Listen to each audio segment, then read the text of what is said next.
Hi, everyone. Thank you, Scott Pulsifer. And thank you for pronouncing Quiñones so well. You know, that's not an easy name to pronounce. Quiñones. I've been called everything from Quiñones to Quiñones. So thank you very much. It's a pleasure being here. Good morning, everyone. I guess I don't have to ask this crowd, what would you do? You've already shown us. You've already done it. So congratulations. Really, it's amazing. I know I speak for your families and each and every one of your mentors when I say that we're all so darn proud of each and every one of you for your hard work and these well-earned master's degrees. What an awesome accomplishment. You are indeed living proof of the WGU motto and mission that lives can be changed for the better by creating pathways to opportunity. I have to say that this has got to be the most special, most deserving class of graduates that I've ever had the honor and pleasure to congratulate, and I've spoken to many.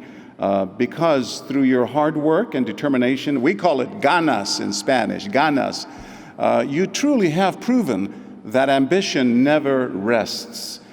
So many of you have done it with full-time jobs and literally working through the night, often long after the kids have been put to bed and while the rest of the world, the rest of us are sleeping. You know, I am a child of the civil rights movement. I grew up in the 60s and 70s, and I love to quote the Reverend Martin Luther King, who once said that in times of adversity, you gotta have faith, and faith is taking that first step.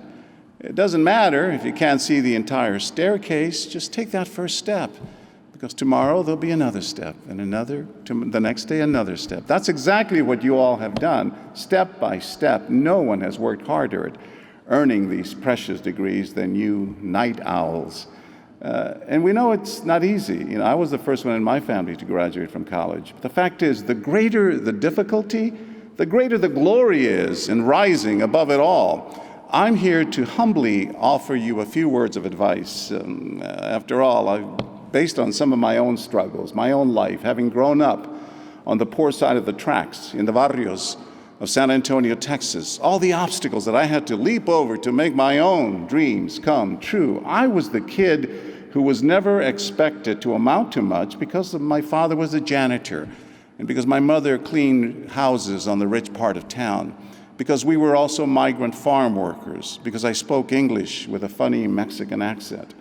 I'm the child of migrant farm workers who at the age of 13, along with my sisters, two sisters, Irma, Rosa Maria, and my parents, journeyed 1,700 miles with strangers from San Antonio, Texas, to Michigan, Northport, Michigan, and Ohio to pick cherries and tomatoes.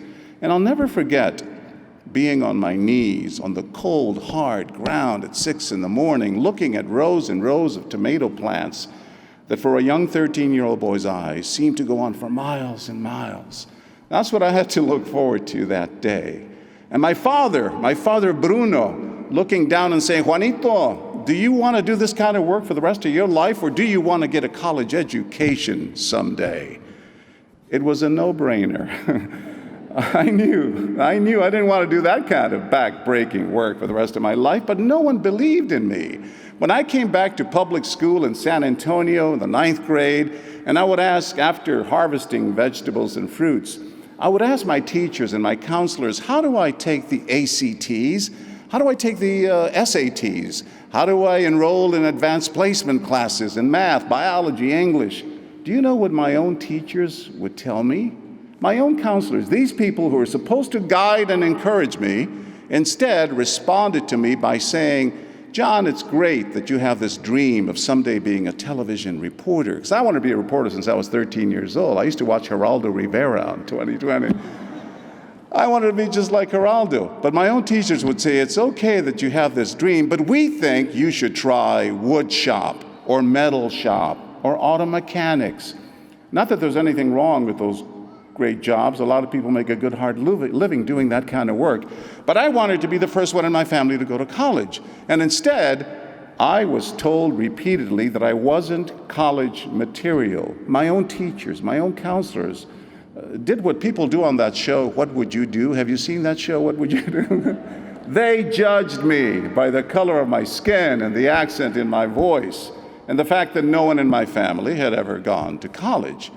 But thank God for my mother, Maria. Maria, she was the one who kept pushing and inspiring and motivating. She was the one who would say to me, "Mijo," my son, "Mijo, don't be embarrassed about having to wear the same clothes to school every other day. We wash those clothes, right? They're clean." She would say, "Mijo, don't be embarrassed about having to take bean and tortilla tacos for lunch when all the other kids are taking their fancy bologna and white bread." She would say, "That doesn't matter. What truly matters is what's in here, in your cabeza, in your brain, and what's in here, in your heart, in your corazón." She was the one who kept me going and shooting for the stars. You know, the great African-American poet Maya Angelou, I love Maya too, she once said in a beautiful poem that we all marvel at the beauty of a butterfly. We look at the butterfly and we look at its awesome wingspan and the gorgeous colors, but seldom do we consider all the changes that that butterfly has to go through to attain that beauty. And I'm no butterfly, but man, I went through some changes, and I did it by simply ignoring the naysayers, everyone who said I'd never make it. I just kept knocking on doors until finally a few of them cracked open, just like you guys. I just never took no for an answer. And now here I am today, living proof that dreams really do come true. I've been a television reporter for most of my life.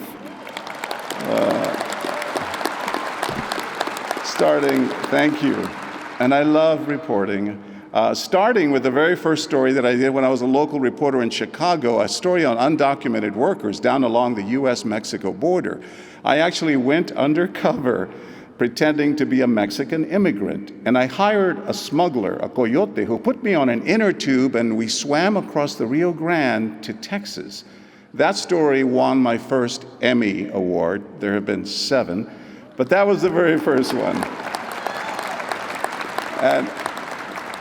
And it brought me to the attention of my dream job, ABC News, network news, where I've spent the last several decades covering all of Latin America, from the Amazon jungles of Brazil and Venezuela to Nicaragua, El Salvador, Panama, Cuba, covering a multitude of civil wars. I was always trying to shine the light of journalism on stories that too often no one else is covering.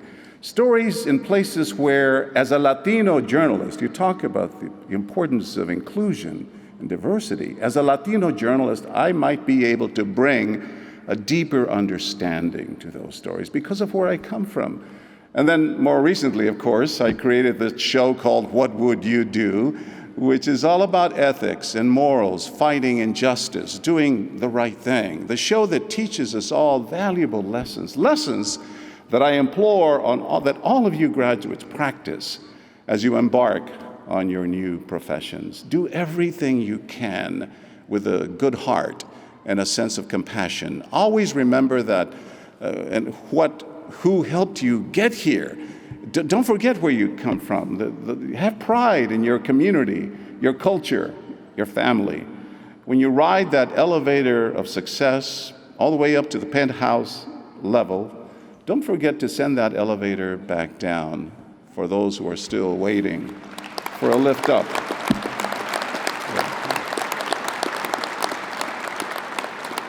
I want you to go back to your communities, encourage young folks who are still struggling to find their dreams and make them come true, just like you did.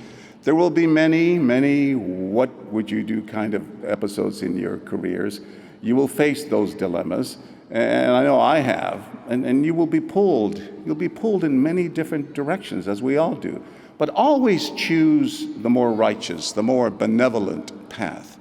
As global citizens, we have to do a much better job of taking care of those among us with the least.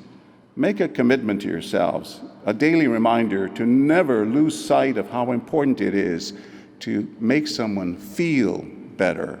Ask yourselves, what do I want my legacy to be? 20, 30, 40 years from now, do you want to look back on your work and your careers and simply say, I made a lot of money, I got a big house, I got a nice car, fancy car? Of course, that's all well and good, but also make sure that you are able to say, I made a difference in the world. I helped people one-on-one. I gave back to my community. I lent a helping hand. I spoke up when I witnessed injustice, and I gave a voice to the voiceless. Don't,